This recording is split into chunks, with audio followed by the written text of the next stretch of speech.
Hello ladies and gentlemen and welcome to School of Science. My name is Luke and this is the post-match reaction for Fulham versus Everton. Fulham 1, Everton 3. Well, okay, so quick show of hands. So who called this? Okay, you, hand down. I remember your score, that wasn't the right score. You, hand down as well. I know what you're about. No, you got the score spot on, but lineup was completely wrong, so hand down, come on. So it's safe to say that no one saw this coming. Some people might have got the score right, but I can promise you right now they didn't get the lineup right because that lineup was completely out the blue. It was completely out the blue.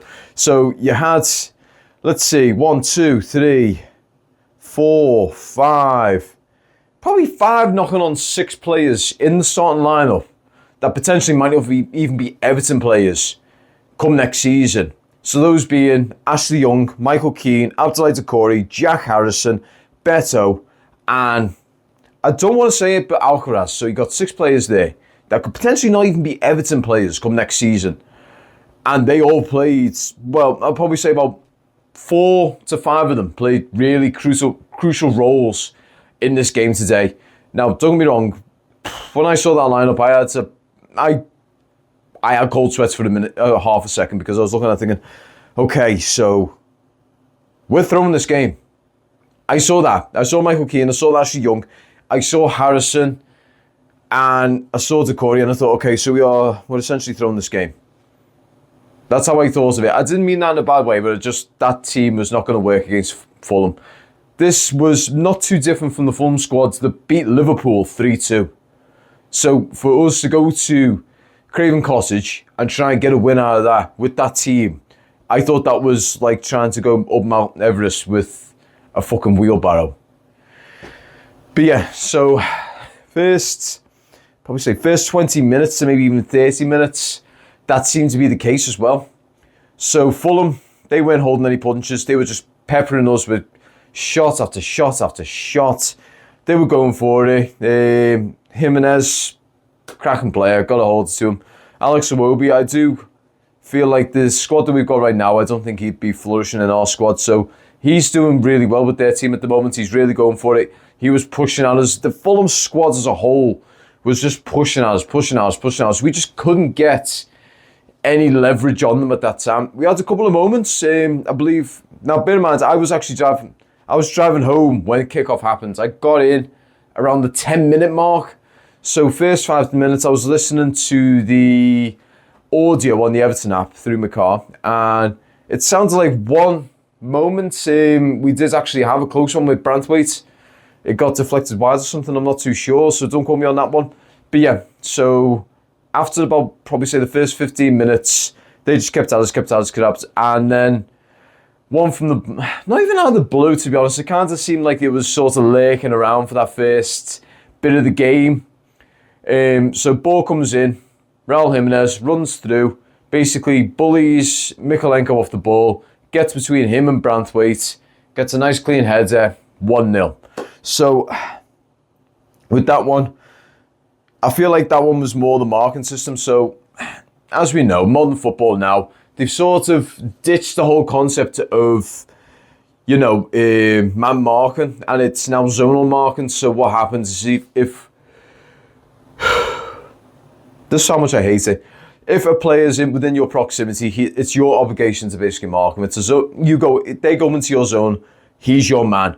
Rather than, let's say, in Branthwaite, you're on Jimenez, Michael Keane, you're on Iwobi, Mykolenko, you're on this player, Ashley Young, you're on this player. Having that sort of thing, it's kind of been sort of sidelined just to the fact that what ends up happening in a game is players will see onto this, and if you're a good defender and you're doing man marking, it's great. But if you're not an amazing defender, what a smart attacker or a smart midfielder will do is go, okay, so you're marking me, I know where you play, I'm dragging you out of position, I'm creating a hole, and I'm going to get someone else to come into your position.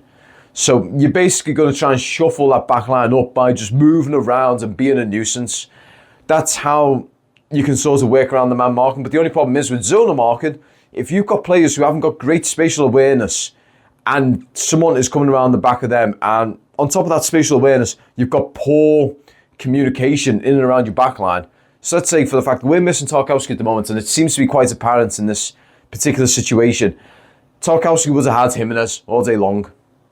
Or, in that situation, Tarkowski would have seen Jimenez on the move and he would have told Branthwaite, Jimenez, and pointed, and you would have had him straight onto it.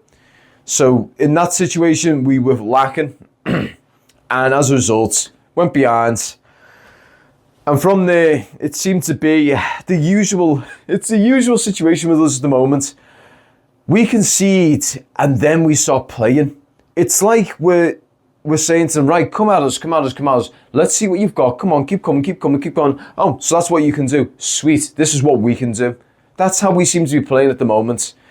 Now, correct me if I'm wrong, that's how I see it when I'm watching the game, whether that be at Goodison or watching it on the telly. So yeah, so after that, we picked up the pace a bit. Alcaraz, he went from being a wide left player to sort of moving inwards.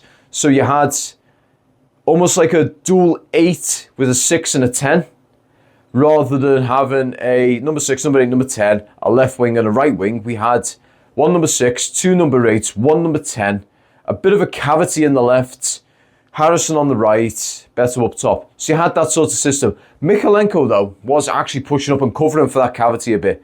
However, you'll see Alcaraz in some of the points of the game, he falls a little bit left. So if Mykolenko's upfield, he will come from inside to a little out wide. So he sort of pulls himself as a wide 8.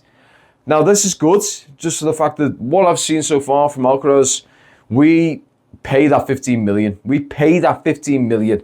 I don't care who has to sum it up. I will make sure there's a fucking petition to get that 50 million together. The Everton fan base love our lads. We love Alcaraz. He is a smashing player. He's the antithesis and then some of an Everton player. He's hard-working, he's skillful, and he's willing to put himself on the line or get a tackle in if needs be. He is a player I do think we need desperately. And like I said, I'll be willing to put a few quid down to make sure we get that signature. So yeah, and I do think he's going to probably get the number 8 shirt. So when Mangala goes back after loan, he's getting that number 8 shirt. He's not going to be wearing 24. I do think he's going to be wearing the number 8. And he's someone who deserves that number 8 shirt because he's someone who can either be number 8 or number 10. Now, don't get me wrong, when the next season comes, let's say for argument's sake, we get a nice, fast, pacey right winger. Or we get a couple of pacey players. So how you could operate with that is your core is not going to be fast, but your width is going to be fast. That's how it'll probably be in the future. So yeah, I am going completely off topic. So near the end of the first half, around 3 minutes into the 3 minutes into the 3 minutes of added time, we got ourselves a corner. Corner ball comes in. Their keeper punts it out. Decore has the ball. I can't even remember the name. Robinson, I think it was. I think it is Robinson. Was sort of on his back. So what he does, he brings it out a bit, pushes it out to Mykolenko. Mykolenko makes an absolute Hail Mary of a shot. It deflects, the faintest of deflects off of Robinson's leg. Puts it just wide of the Fulham keeper into the net. 1-1, just on half time. So happy days on that regard. And going into half time, I'll be honest, I wasn't too impressed up until near the end. We were pushing back and it was great to see, but I felt like Fulham were going to come out and they were going to come out swinging, and we may have conceded. I felt like we were going to concede another one further on down the line, and I didn't feel like we had a good response as a result. If anyone wants to argue against that, I am more than happy to argue my corner. If you want to argue your corner, please do so. Put it in the comments below. So yeah, so coming into the second half, Moyes, he definitely gave them a good talking to because they came out like men possessed. They came out with an extra little bit of fire in the gut. Everyone was running the afterburners.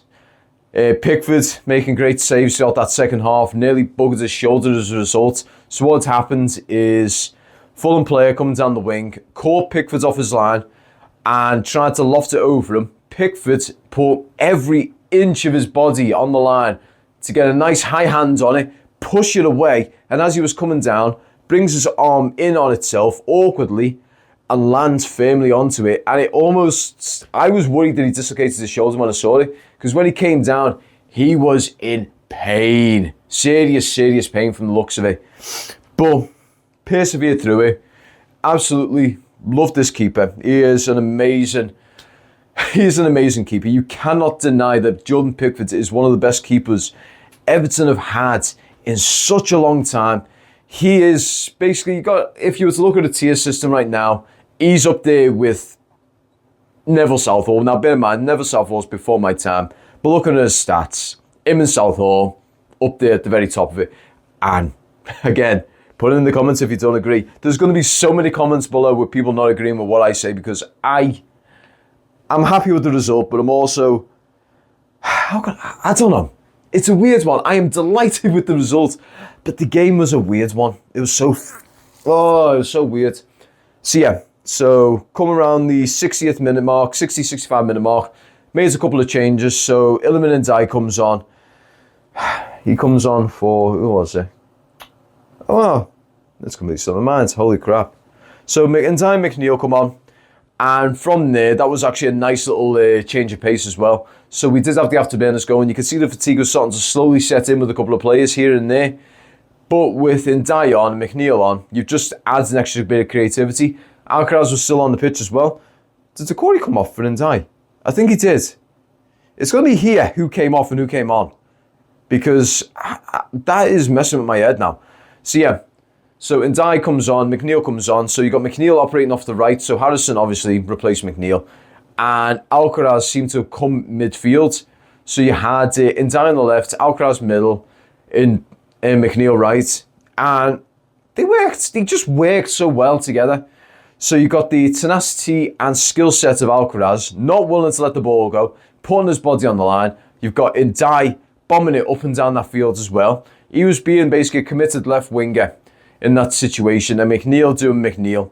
Basically set pieces and everything like that. That is bread and butter. And that was the point around the 70th minute mark, because nice corner comes in. Nice left foot, nice heavy left foot. Curls around the keeper. And of all the people, bloody Michael Keane, with a nice solid header into the back of the net. Now VAR did have a little look at it. They were thinking that Ndiaye might have impeded on the keeper, so that was ruled out. Just the fact that he'd never had any contact with the keeper, really. If anything, it could have been considered the other way around. And then they had to look for the offside. Wasn't the case. One of the Fulham defenders, his right foot basically kept Ndiaye onside and everyone else onside. They were trying to find ways to call it off, but never going to happen. 2-1 up. Game kicks off in the second half, and then within 3 minutes, basically, Alcaraz picks up a loose ball, moving upfield, lets Beto loose. Beto has the ball, nice and calm. It's it. And Fulham's keeper should have done so much better with it. Honestly, he should have done so much better. But basically, keeper goes down. It goes under the keeper's hand, into net, 3-1. Loving it. And we just, from there, we sort of just went into... we kind of shut up shop in a way. We were still attacking at them, but we were more focused on defence. Fulham put their afterburners on, hitting us. And they really did go for it, and you've got to hold it to them. They've lost the pace a little bit. They're sitting around 9th at the moment. They're going for the European places, and all the power in the world to them. I do hope they get something out of it. They get, whether it's Europa Conference or Europa League. But in this game today, it wasn't their day. And especially so near the end. So we had 7 minutes at a time in the second half. And within 6 minutes of that 7 minutes, Fulham on the attack, cross ball comes through. Only thing is, you have Mykolenko pretty much standing on like this, running through, arm comes up, his arm is still up, and as he's basically, it's what you do normally when you're sort of trying to keep pace with the player. You basically, so Mykolenko, hands back like this, like this, and all of a sudden his arms come out. He's going like this, trying to stop this lad from getting through or getting across. It's his arm. If this was the other way around, I would be severely disappointed that we didn't get a penalty. But for some reason, the VAR gods were on Everton's side in this one because, well, not even the VAR gods. Basically, Darren England was on our side for this one. We did actually have to run the green with him. So, basically, comes off Mikalenko, goes out for a corner, but VAR intervene and say, we think that could potentially be a penalty, just for the fact that it hits his arm. And basically, you go Darren England, he's basically listening to it, and he goes, right, goes to screen, has a look at the screen, and he's watching it, and you're watching his mouth move, and it looks like he's saying, he's already in motion, the hand's up, he couldn't move the hands out the way quick enough. That's what you could look, it looks like he's saying that. So he turns around, he goes like this, no, corner. I'll be honest, I will hold my hands up and say, I looked at that and thought, oh shit, that's a corner. Oh shit, that's a penalty. I thought it was going to be a penalty just for the fact that the way it hits his arm, and if it was on the other foot, I would want a penalty for that. So I do feel like Fulham were hard done by in that regard. But the only thing is from there, if they got the penalty, if they scored, would they get an equaliser further on down the line? Because at this point, the game is pretty much dead and buried. You've got, basically, we've wasted about 3 or 4 minutes in just watching and listening to VAR. So, do you have enough time to basically score the penalty, reset, and then go at it again? Because I personally don't think that would be the case. So, overall, that was a game that certainly surprised me for the right reasons. Michael Keane, he actually has a half-decent game. It's weird, he is an enigma of a player. He's got a great strike on him. He's got a great head on him, great height, great attacking, but his defence is so hit and miss. I mean, he almost gave a penalty away about the 80th or 85th minute by bringing down one of their players just on the edge of the box. He almost gave away a penalty in that regard. So, in my opinion, as an attacking player, great player. I think if he was to go down to the Championship, I don't think he'd be a defender. I do think he'd be a midfielder or an attacker, a number 10, a number 9, or something along those lines, just because he's got an absolute thunder of a shot. And he knows where the net is, whether that be in own goals or proper goals. So, yeah. So, he's a strange player. He is a strange player in that regard. Decore, again, the fact that he's turning around, and I'm not sure the validity of all this, whether it is true or not, but he's gone to social media and said, I think I'm worth more than 120 grand a week. Sorry, mate, but I don't agree. You're in your 30s now, knocking on your mid-30s. Your hold-up play is terrible. You don't seem to have the rhythm for the Premier League anymore, in my personal opinion.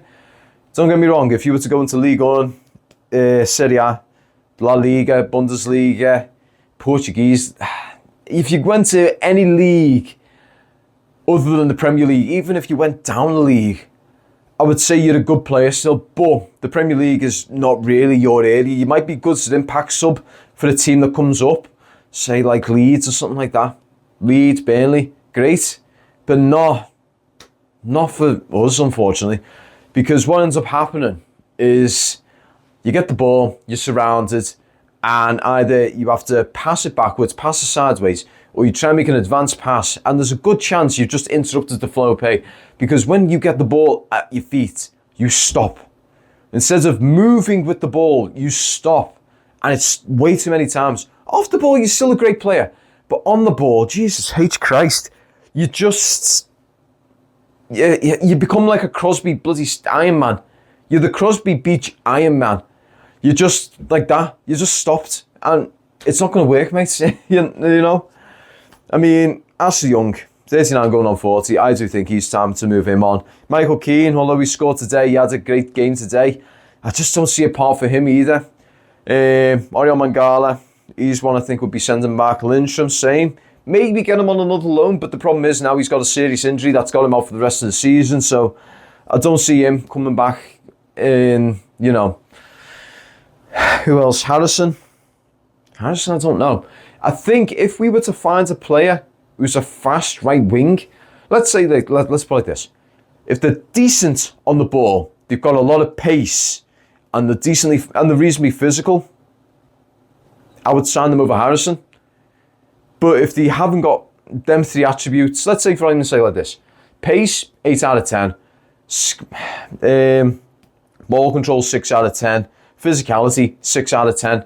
That's a perfect right winger for us at the moment. Likewise with the left winger, we do need a fast left winger, because I do think with Moyes' style of play, with him being the 4-2-3-1 or the 3-4-2-1, 3-4-2-1 sort of styles of play, you need pace on that width for it to work, especially with the close ball control and your wingers coming in. You do definitely need that pace, especially on the counter, because we've but players there, and I do think a striker as well, because let's be honest, Calvert-Lewin, he also came on as well, by the way. He has a shot at goal as well, funnily enough, but he put it right in. He tried to slot it between the legs of the keeper, but the keeper smothered it. That was his only real moments in the game. Outside of that, not too much. So yeah, I will say though, Beto, I'm very conflicting with. I am honestly very conflicting with right now, because the way he's playing at the moment, he's actually doing decent. He's putting himself about. He's making himself known. I am honestly on the fence on whether we keep him or we try and look at trying to sell him to someone. I mean, if he was to go to, say, like Roma, Napoli, someone like that, an Italian team, back to Udinese, I think he'd do great. He'd go back there, picking up experience he's had in the Premier League. And I think he'd be given the likes of Lookman, Moise Kean, Lukaku, he'd be giving those guys a good run for their money. He'd be saying, right, here's how I do it, mate, after my little time in the Prem. So what from there? I'll have to make, at the end of the season, I do think I'm going to make a video talking about positions and players we need to look into. I've seen rumours here, there and everywhere. I don't think Liam Delap's going to be the answer for us. After what I've seen when he plays against us, he's a 6 foot Neil Maupay, in my opinion. He's just an outright shithouse. I'd rather us get the other lad, their number 9, is it? The one who scored an absolute belter goal. I do think I'd rather us get someone like that rather than looking at Liam Delap. There's other people out there we need to look into as well. So yeah, so overall, cracking game. Certainly scared the crap out of me when I saw that lineup, especially when they scored as well. So yeah, so what do you guys think? If you want to offer me some of your opinions, leave them in the comment section below. I'd like to thank you all very much for watching. Also, I'd like to say a big thank you to all my Cup of Coffee members down here. If you want to be like these guys and get your name in the banner below and get a shout out, why not become a part of the School Science Cup of Coffee members part of YouTube? I don't know what the hell's going on there. I'm having a fucking stroke. Yeah, honestly, I'm having a fucking stroke here today. So yeah, so if you're curious what this is about, so what I'm doing at the moment, if you become a part of this, it does help contribute massively to the channel. The YouTube ad revenue is not great in all honesty, and I do have merchandise and everything on Redbubble. That is down in the description below if you want to support me in that sort of way. There is stuff. I've got my caps of Make Everton Great Again. I've got the Up the Fucking Toffees apparel. We've got other little bits here, there and everywhere down there. So if you want to help support the channel in that sort of regard as well, that is massively appreciated. But yeah, so the Cup of Coffee tier is one of the best ways to actually help me in all honesty though. So what happens is you pay less than £1 a month. A good portion of that money comes back to the channel, and that money will be getting invested into all this stuff that you've got around me at the moment. Also, just a very quick one. So for the entire month of May, so from the 1st of May all the way to the last day of May, hell, even to the first day of June, any revenue generated by this channel is going straight to Woodlands Hospice. If you're wondering why, so what I'm doing at the moment is I'm trying to get some money together for me and my mum. We're doing a sponsored skydive. Yes, we are doing a sponsored skydive. So I'll be going between 10 to 15,000 feet and getting thrown out of a plane for the sake of charity, and especially for Woodlands Hospice. So if you want to support this great cause, there is a link down in the description below as well. You can donate to that if you do want to help that very awesome cause. But what we got also doing is pretty much the entire month of May, any revenue generated by my channel, by my Redbubble, by anything that I use that generates me money for this channel is going straight to Woodlands Hospice. So it's in your interest to help raise as much money as possible, whether that being just watching my videos, becoming a part of the Cup of Coffee tier, buying stuff off my Redbubble, what else? Donating directly to it, like I said, link below. I'm going to say that many, many times. So do it. Just do it. Help me. Help Woodlands Hospital. Let's get as much money as we can into Woodlands Hospice so that you can see, and I will put the video on here. If there's a way for us to get video, I think there is a way for us to get video, but I will do everything I can to get the video as well so you can see me go as white as a ghost as I get ready and look over into the abyss, as I sit at the edge of that plane looking out and just seeing basically Leicester. I think it is Leicester. I think there's an airfield in Leicester. I think it is. Looking over there and thinking, okay, so I'm about to fall 15,000 feet.